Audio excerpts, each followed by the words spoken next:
नमस्ते बच्चों, good morning. Redox reactions हम पढ़ रहे हैं और आप लोगों ने पढ़ा है कि किस तरह से किसी फार्मूले के अंदर पर्टिकुलर किसी एलिमेंट के लिए ऑक्सीडेशन नंबर का डिटर्मिनेशन करते हैं कुछ रूल्स को फॉलो करके।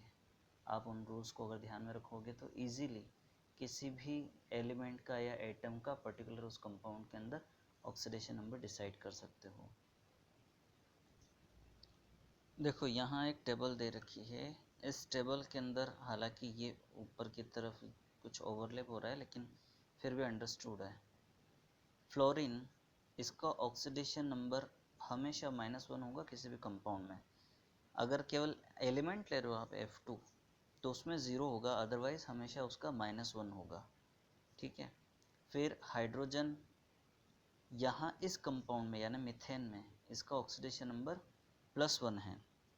केवल जो मेटल के हाइड्राइड्स होते हैं उनको छोड़ दो, अदरवाइज तो हाइड्रोजन का ऑक्सीडेशन नंबर हमेशा +1 होगा। फिर ऑक्सीजन का देखो -2 है। मैक्सिमम कंपाउंड्स में 99 मोर देन 99% कंपाउंड्स में ऑक्सीजन का ऑक्सीडेशन नंबर -2 होता है। केवल परऑक्साइड है, सुपर ऑक्साइड है या फ्लोरीन के साथ कंपाउंड बनते हैं तो उसमें डिफरेंट होगा। ठीक है। फिर ये ग्रुप 7A 6A 5A इनके अंदर ऑक्सीडेशन नंबर जैसे क्लोरीन का -1 है, सल्फर का -2 है और नाइट्रोजन का -3 है।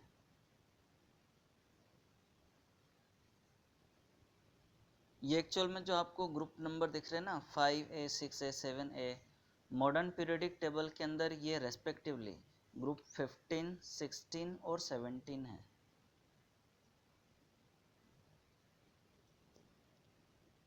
Reduction oxidation reaction based on oxidation number change.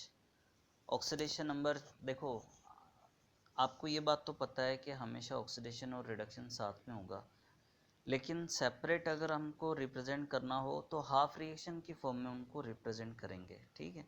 जैसे आप यहाँ देखिए एल्यूमिनियम है, ये एल्यूमिनियम थर्ड आयन के अंदर कन्वर्ट हुआ, मतलब इसमें से 3 इलेक्ट्रॉन रिमूव किए तो 3 पॉजिटिव चार्ज इसके ऊपर आया, तो हम बोलेंगे कि यहाँ ऑक्सीडेशन हुआ। एक चीज़ और, ये सॉलिड फॉर्म में है और ये एक्वस फॉर्म में है, यानी एल्यूमिनियम आयन वो इंडिपेंडेंटली एग्जिस्ट नहीं करेगा, एक्वस सॉल्यूशन के अंदर एग्जिस्ट कर सकता है। जैसे सोडियम और क्लोराइड, सोडियम क्लोराइड डिजोल्व करते हैं तो sodium ion chloride ion aqueous solution में एग्जिस्ट करते हैं, बस इसी तरह से ये भी है। इसी तरह से नेक्स्ट एग्जांपल आप देखो, ये सल्फाइड आयन है H2 नेगेटिव, इसमें से आपने इलेक्ट्रॉन निकाल लिए तो ये सल्फर के अंदर कन्वर्ट हुआ, मीन्स रिमूवल ऑफ इलेक्ट्रॉन। दोनों ही केस में आप देख रहे हो रिमूवल ऑफ इलेक्ट्रॉन हुआ है और दोनों ही केस में ऑक्सीडेशन नंबर इंक्रीज हुआ है। कैसे इंक्रीज हुआ है, यहाँ 0 था तो यहाँ +3 हुआ, ठीक है, मतलब इंक्रीज हुआ। यहाँ -2 था तो यहाँ 0 हो गया, मतलब ये भी इंक्रीज हो गया। मतलब आपने अभी जो ऊपर ये दोनों रिएक्शंस देखी, ये ऑक्सीडेशन है। अब रिडक्शन रिएक्शन को देखते हैं।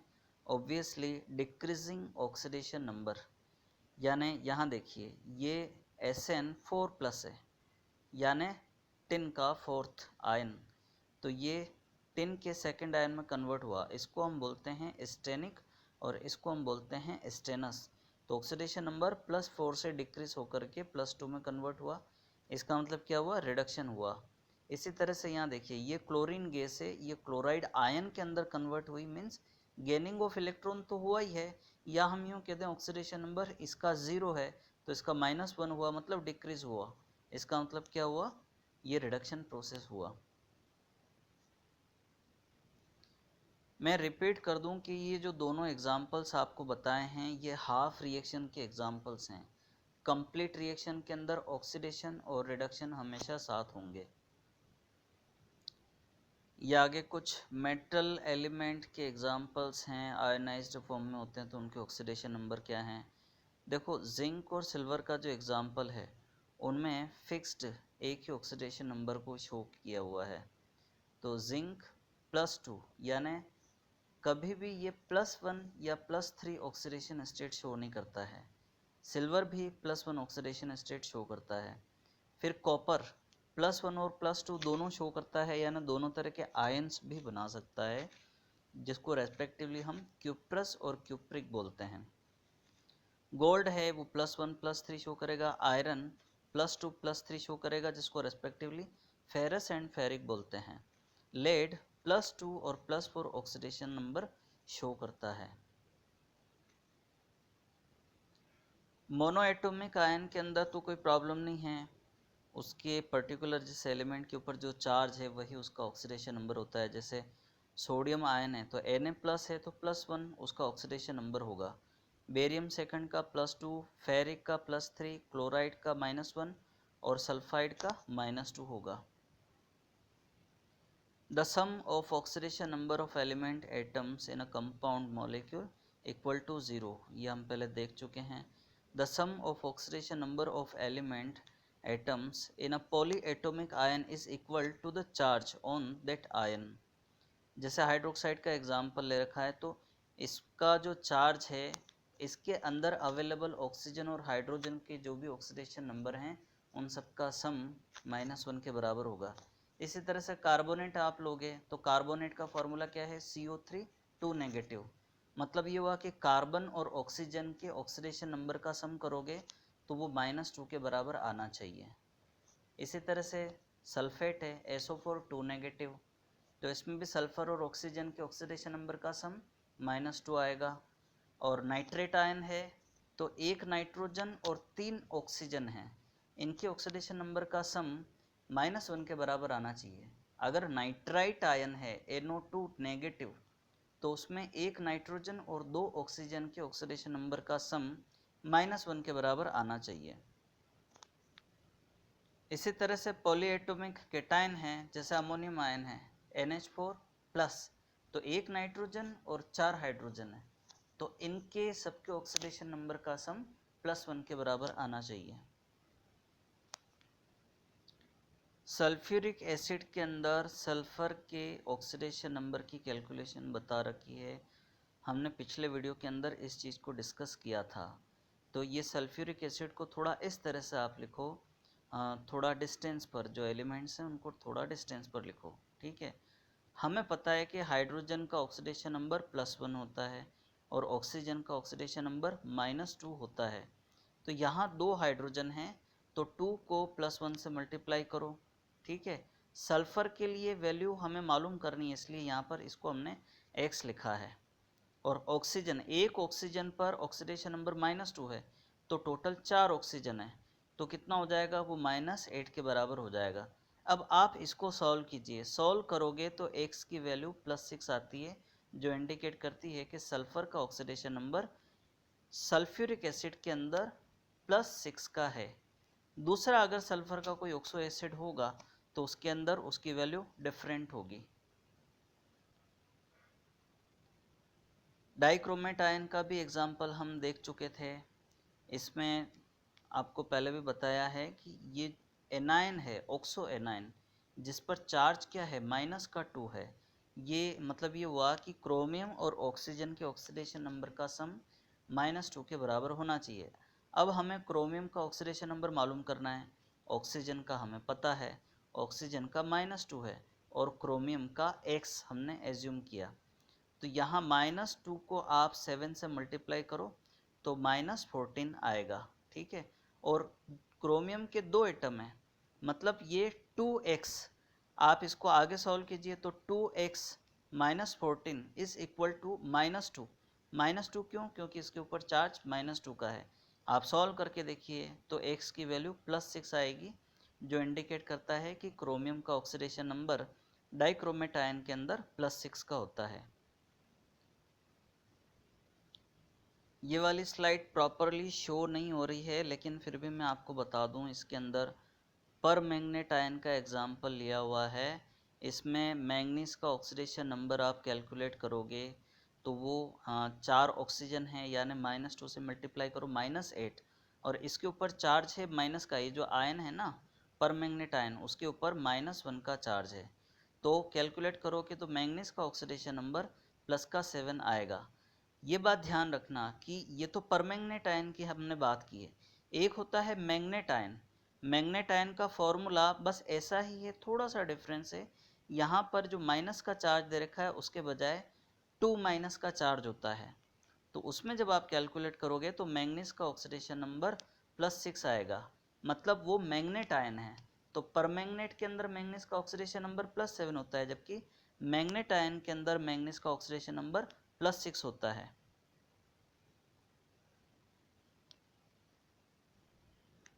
Limitation of oxidation number. The main limitation of oxidation number is that oxidation number cannot be assigned a particular species.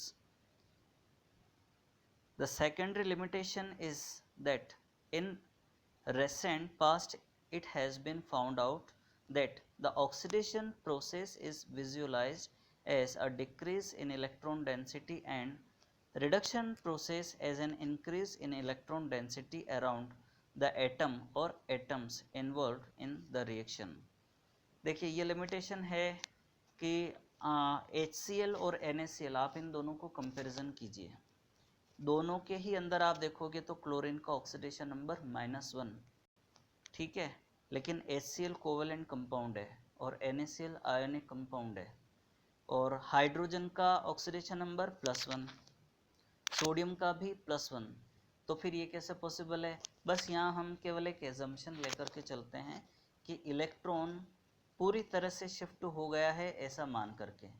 Sodium chloride में तो कम्प्लीटली शिफ्टिंग हुई है इलेक्ट्रॉन की, या हम यूँ कह दें कि इलेक्ट्रॉन की जो डेंसिटी है वो क्लोरीन पर इंक्रीज हुई है, या इलेक्ट्रॉन पूरी तरह से शिफ्ट हुआ है।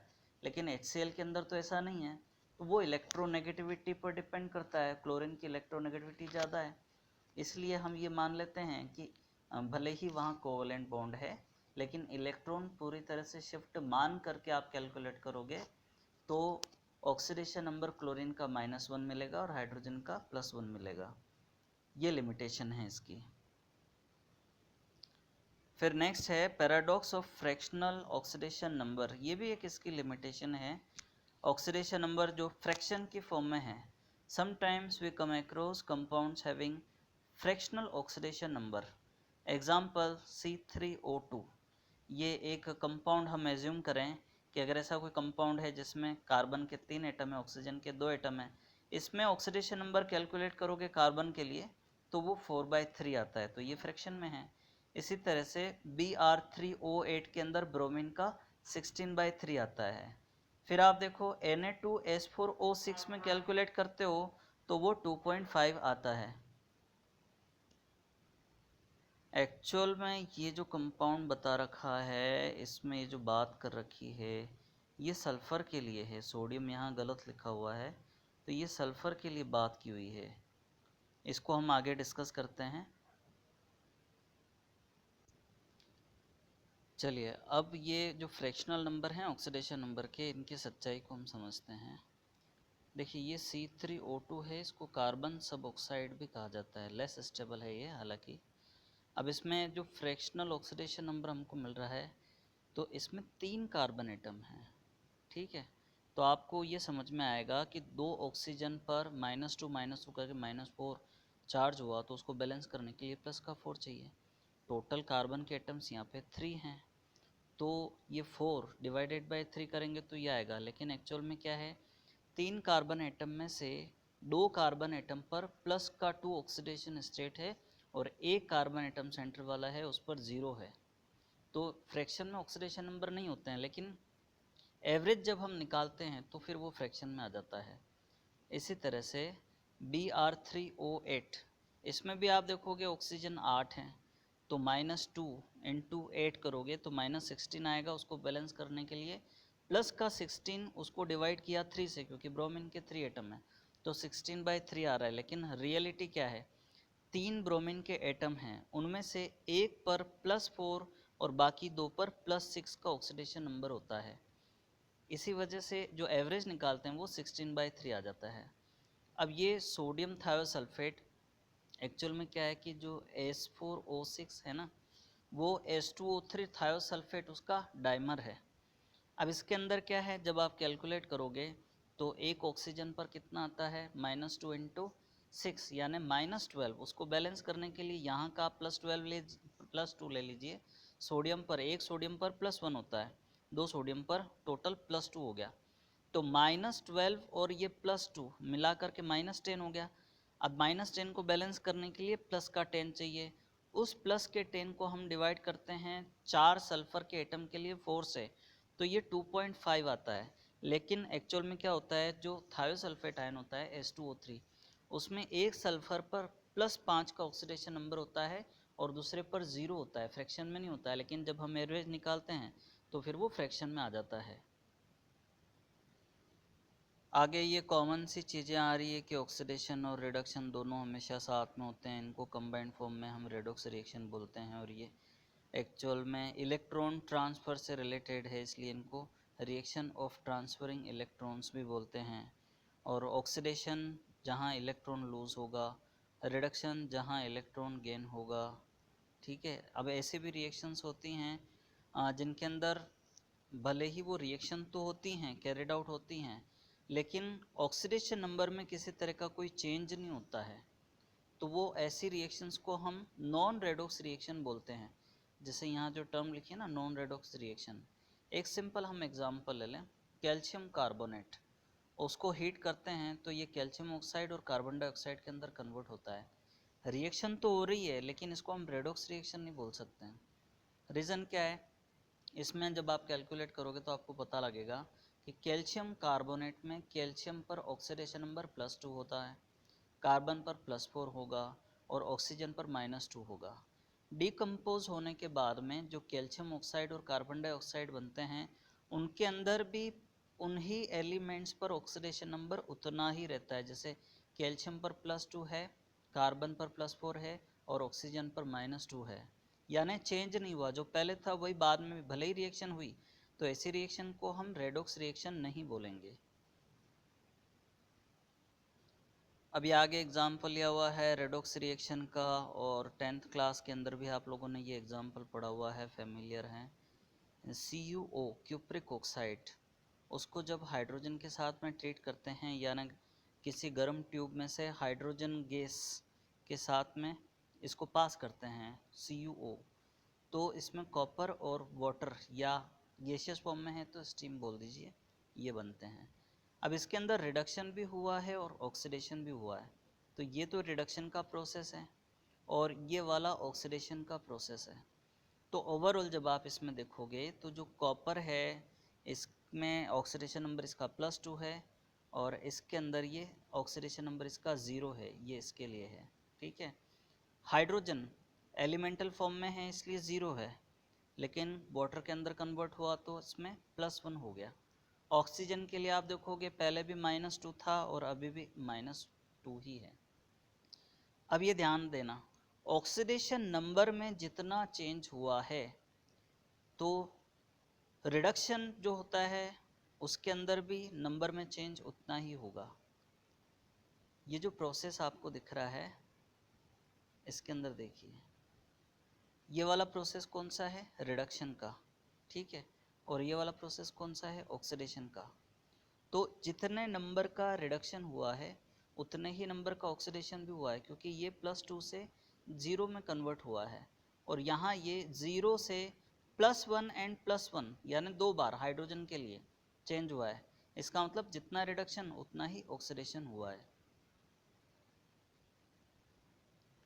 तो आगे देखिए ये स्टेटमेंट क्या लिखा हुआ है, in the redox reaction the total number of increasing in oxidation reaction is equal to total number of decreasing in oxidation number in reduction reaction। अब ये जो रिएक्शन आपको दिख रही है, एग्जाम्पल के लिए इस रिएक्शन को लीजिए। ये एरो का साइन एक्चुअल में ये यहाँ पर है। ठीक है, इसमें क्या हो रहा है, सल्फर की रिएक्शन पोटेशियम क्लोराइड के साथ हो रही है, KClO3। Oxidation number find out कीजिए, सल्फर एलिमेंटल फॉर्म में है, इसका मतलब 0 ऑक्सीडेशन नंबर होगा इसका। अब इस पोटेशियम क्लोराइड के अंदर देखिए, इसमें पोटेशियम का ऑक्सीडेशन नंबर +1 है, वो हमेशा +1 ही होता है किसी भी कंपाउंड में, ये ध्यान में है आपको।